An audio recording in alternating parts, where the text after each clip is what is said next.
Hey guys, I'll be teaching the chapter Lipid Chemistry, which is one of the important and shortest topic of biochemistry. So first important question they'll be asking is define lipids as well as classification of lipids. So basically classification of lipids is a very important question, as well as the functions of lipid is also an important question. They'll combine all these questions and ask for 10 marks. So what is lipid? So lipid is a heterogeneous group of organic compounds. They are soluble in organic solvents like ABC, that is alcohol, benzene as well as chloroform, but they are insoluble in water.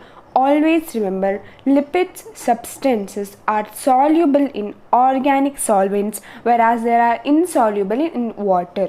So that was the definition of the lipid. Now we'll further move on to classification of lipids. The lipids are of three types, as you can see: simple lipid, compound lipid, as well as derived or precursor lipid. In the simple lipid, it is subclassified into two types: fats and oils as well as waxes. This is the general classification table. I'll be explaining about each topic in the later pages. So simple lipids are of two types: fats, oils and waxes. Compound lipids are of three types: phospholipids, glycolipids as well as other lipids. Phospholipids, which are the one which are made up of phosphoric acids, and they're subclassified into two types, that is glycerophospholipid as well as sphingolipids. The second type of classification is glycolipids. Glycolipids are the one which are made up of carbohydrate molecules or glucose molecules. They are of two types: cerebrosides as well as gangliosides. Other lipids includes aminolipids, lipoproteins as well as sulfolipids. As the name indicates, aminolipids are made up of amino acids. Lipoproteins, there is a mixture of lipids as well as proteins, and sulfolipids, which are made up of sulfur. Now we'll further move on to simple lipids and its classification. So simple lipids, first classification is fats or oils. So fats or oils, simple lipids are the one, as the name indicates, they are made up of esters of fatty acids plus alcohol. So it consists of fatty acids plus alcohol. So it consists of fatty acids and alcohol. So they are esters of fatty acids with glycerol. So what is fats or oils? They are fatty acids plus glycerol. Fatty acids plus glycerol. So in the fats and oils, there are three types. First one is MAG, DAG, TAG: monoacylglycerol, diacylglycerol as well as triacylglycerol. So the most common one is triacylglycerol. Some of the examples for fats and oil is, as we know, vegetable oil, cod liver oil, sunflower oil, ghee, butter, paneer, all those stuffs. So fats are usually, remember these 2 points, fats are solid at room temperature. Example, paneer, you take cream, everything is solid at room temperature. Whereas oil are coconut oil, sunflower oil, cod liver oil, all those oils are liquid at room temperature. The second classification we'll move on is waxes. So waxes are esters of fatty acids plus higher order alcohols. Fats and oils are esters of fatty acids plus glycerol, whereas waxes are esters of fatty acids plus higher order alcohol. Example includes the beeswax as well as spermaceti wax. Now further we move on to the compound lipids, which is a very important question for 5 marks. So here we move on. Compound lipids are asked for 5 marks. What are compound lipids? They are the lipids which consist of some conjugate group with the fatty acids and alcohol. So they consist of some conjugate group. They are similar to fats and oils, but they consist of some extra conjugate group in it. What are those conjugate groups? It can be phospholipids, glycolipids, it's sphingolipids, aminolipids, lipoproteins, sulfolipids, all of these come under the conjugate group. Now we'll further move on to phospholipids. So what are phospholipids? As the name indicates, you can see that they consist of fatty acids, they consist of alcohol plus something extra, that is conjugate group. So what is that conjugate group? It is phosphate group. it consists of the phosphate groups. So they may also contain the nitrogenous base, and there are two types in the compound lipids, phospholipids. So first one is the glycerophospholipids. As the name indicates, there is presence of the glycerol as the alcohol. What are the examples? Lecithin, lung surfactant. Then what is sphingospholipids? Sphingospholipids are the one which consist of the sphingosine. So sphingosine is a substance the same as the glycerol, which consists of as alcohol. Example, sphingomyelin. We have heard the sphingomyelin a million times in the lipid metabolism. We will further move on to the second compound lipid, that is the glycolipids. So glycolipids is a second classification. As the name indicates, there is some carbohydrate residues with the fatty acids and alcohol. So glycolipids tell about the carbohydrate residues with the fatty acids as well as alcohol. So there are two classifications in glycolipids. First one is cerebroside as well as ganglioside. So what is cerebroside? They consist of galactose. As a carbohydrate residues. As the name indicates or suggests, you can see cerebron, cerebroside. Remember cerebron, nervon, oxynervon. The second classification is ganglioside. So they consist of oligosaccharides as a carbohydrate residues. Example, GM1, GM2, GM3, GM4.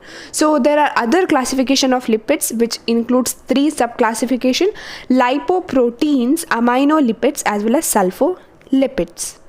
So lipoprotein, as the name indicates, there is a mixture of lipids as well as the proteins, lipids plus proteins. We have studied in the lipid metabolism chylomicrons, LDL, low density lipoproteins, high density lipoproteins, very low density lipoproteins, intermediate low density lipoproteins. All these are the example for lipoproteins. Aminolipids. What are aminolipids? They are the combination of amino or amino acid as well as lipids. Sulfolipids, as the name suggests, there is a mixture of sulfate group as well as lipids. What are the example? Globosides are the example. So the third type of classification is other derived or precursor lipids. So what are precursor lipids? They are combination of simple lipids as well as compound lipids. Combination of simple lipids and compound lipids are called as precursor lipids. We'll see the definition further. So they are the products of precursor of the simple lipids as well as compound lipids. Product of precursor of simple lipids as well as compound lipids. What are the example? You have the ketone bodies, fatty acids, fatty alcohol, vitamins, cholesterol, minerals. All these come under the precursor lipids. So we'll further move on to the function of lipids, which is a very important topic. So what are the function of lipids? It mainly includes in the storage of energy. It also helps in the metabolic activities. It is the structural component of biomembrane. You have seen the biomembrane, the fluid mosaic model, which was introduced by Singer and Nicholson. So you can see the structural component of biomembrane where there is phospholipids, cholesterol, lipoproteins, everything. So it acts as a surfactant, detergents as well as emulsifying agents, and it is also a best example for electrical insulators, mainly the neurons. It helps in improving our taste. It helps in absorption of fat soluble vitamins, that is ADK, that is ADEK. It provides insulation against the external environment. It helps to give insulation, protection against the external environment. It also protects our internal organs and gives shape to our body. Sphingomyelins, which is usually asked for 3 marks. So they are sphingolipids. We have studied the sphingolipids, which consist of the phosphate group but not the sugar moiety. So sphingomyelins are the one which is example for sphingolipids. So they are sphingolipids which consist of phosphate group and they do not consist of any sugar group in it. They are formed depending upon the fatty alcohols or fatty acids attachment. They act as an emulsifying agent, detergents as well as surfactants. So sphingomyelins are sphingolipids which contains the phosphate group but not the sugar moiety. They are formed depending upon the fatty acid attachment. They act on 3 things. First one, emulsifying agent, detergents, surfactants. So these sphingomyelins are found in bile's amniotic fluid. So these are the examples where the sphingomyelins are found. When the sphingomyelin combines with the fatty acids, they form the components of the sphingomyelin, that is glycosphingomyelins. So combination of sphingomyelin and fatty acids is called as ceramide, which is a very important question. So they'll ask, what is ceramide? You have to write, ceramides are the compounds which are combination of sphingomyelin as well as fatty acids. So when the glucose combines with the ceramide, it forms glucocerebosides. When galactose combines with ceramide, it forms galactocerebrosides, glucocerebrosides as well as galactocerebrosides. We'll further move on to the next question, that is the gangliosides, that is usually asked for 3 marks. They are formed when the oligosaccharides combines with the 1 NANA. What is NANA? N-acetyl neuramic acid. N-acetyl neuramic acid. So what is ganglioside? I'll tell you. So when ceramide combines with the glucose as well as galactose and NANA, N-acetyl neuramic acid. So this is oligosaccharide. When the 3 oligosaccharides, when each monosaccharide combines with the NANA, it forms gangliosides. So there are various types of gangliosides, GM1, GM2, GM3, GM4. So GM3 is formed when ceramide links with glucose and galactose with the NANA, it forms GM3. It helps in the stability of neuron, and the antibodies are seen in ganglionic patients. Where are these gangliosides antibodies seen? In peripheral neuropathy, motor neuropathy as well as sensor neuropathy. This was about the ganglioside. We'll move on to the further important question. Next topic is rancidity of the fats and oils. It is usually asked for 3 marks. What is rancidity?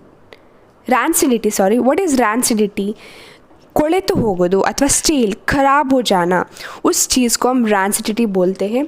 Fats or oils have a tendency to become rancid. If you just see in your home, if you keep the bread, brown bread or any white bread, or if you keep any milk products out for some days, like some 2 to 3 weeks, that time you can see there is fungi or some particles accumulated upon it. So it's because the food has got stale. When fats or oils have tendency to become rancid, stale or spoiled, so there will be unpleasant smell. As you can see there is this unpleasant smell or taste. It tastes something different than the normal. Rancidity is of 2 types, hydrolytic as well as oxidative. Hydrolytic rancidity is due to the partial hydrolysis of the tag by the enzyme lipases present in fats or oils. So there will be partial hydrolysis, not complete hydrolysis of the tag by the enzyme lipases present in fat and oil. The second one is oxidative rancidity is due to the oxidation of unsaturated fatty acid present in fats or oil to form peroxidases or epoxidases or aldehydes. So this process is called as lipid peroxidation. So what happens here is, in the sense, there will be production of unpleasant taste or odor. Vegetable oil is usually used to prevent the rancidity. It is acting as antioxidant. Vitamin E is used as food additives which helps to prevent rancidity. Like vegetable oil, like the phenols, hydroquinones, tannins, vitamin C, all these substitutes which are present in the vitamin oil or coconut oil or sunflower oil, any oil it might be, they act as antioxidant against this rancidity. The vitamin E or some artificial antioxidants which acts as food additives to prevent rancidity. So this was for 3 marks. Explain about the rancidity of fats or oils. Next we'll move on to phospholipids and its function. So phospholipids are the compound which contain the phosphoric acid, as I have said that time, and fatty acids and alcohols. They constitute of phosphoric acid, fatty acids as well as alcohol. They also contain the nitrogenous bases. What are the function of phospholipids? It may be asked for 5 marks or 3 marks. It acts as a constituent of the cell membrane. It helps in transportation of lipids, easy functions, eicosanoid synthesis. It helps in the action of lipoproteins and tag lipases. It also acts as a lung surfactant, which helps in preventing the collapsing of the lungs. It helps in blood coagulation. Then it is the integral component of our cell membrane. So these were the some of the functions of the phospholipids. We'll see the essential fatty acids, which is usually asked for 5 marks or 3 marks. So what are essential fatty acids? We have studied this definition, same definition in our 12th boards also. So essential fatty acids are not synthesized in our body, so they have to be taken in the form of diet, whereas the non-essential fatty acids are already present in our body, and therefore it is not needed to be taken in the form of diet. Essential fatty acids are the fatty acids which are not synthesized in our body and hence should be taken in the form of diet. Example: linolenic acid, alpha linolenic acid, as well as arachidoic acid. All these essential acids are PUFA. What is PUFA? Polyunsaturated fatty acids. Arachidoic acids are synthesized from linoic acid, but linolenic acids are not synthesized from arachidonic acids. So this statement is possible, its vice versa is not possible. So we'll study the functions of essential fatty acids. That is the last topic, important topic from this chapter. Functions: they act as precursor of eicosanoids. Essential fatty acids are usually acting as precursor to this local hormones, prostaglandins, prostacyclins, all those things. It helps in the lipid transportation, formation, as well as function of this cell membrane. It helps to decrease the serum cholesterol level in our body. They also help in lipotrophic effect, that is mobilization of the fats, which helps in prevention of the fatty acid liver. We get liver cirrhosis, all those things. So essential fatty acids help in preventing all those stuffs. It also provides a very important role in the reproductive function as well as epidermal growth. If there is deficiency of essential fatty acids in our body, we can see all these signs as well as symptoms. If there is deficiency of essential fatty acids, it produces skin lesions. There might be some lesions or some infections in our skin. We might get dry skin, rough skin, etc. There might be phrenoderma. There will be tornness in our skin. There might be reproductive failure, or we might get fatty liver, liver cirrhosis, or many liver problems. So it also helps in papular eruption in the posterior lateral parts of thigh, back, and buttocks region. All there you can see some patches or some lesions found in our body. So that's it about this video. This chapter is a very easy and a short chapter. Hope you have understood this video, studied the essential fatty acids, what are lipids, and definition of lipids and classification of lipids. Mainly the classification of lipid is very important question, as well as essential fatty acids is usually asked for 5 marks or 3 marks. So hope you like this video. Please do like, share and subscribe. Thank you.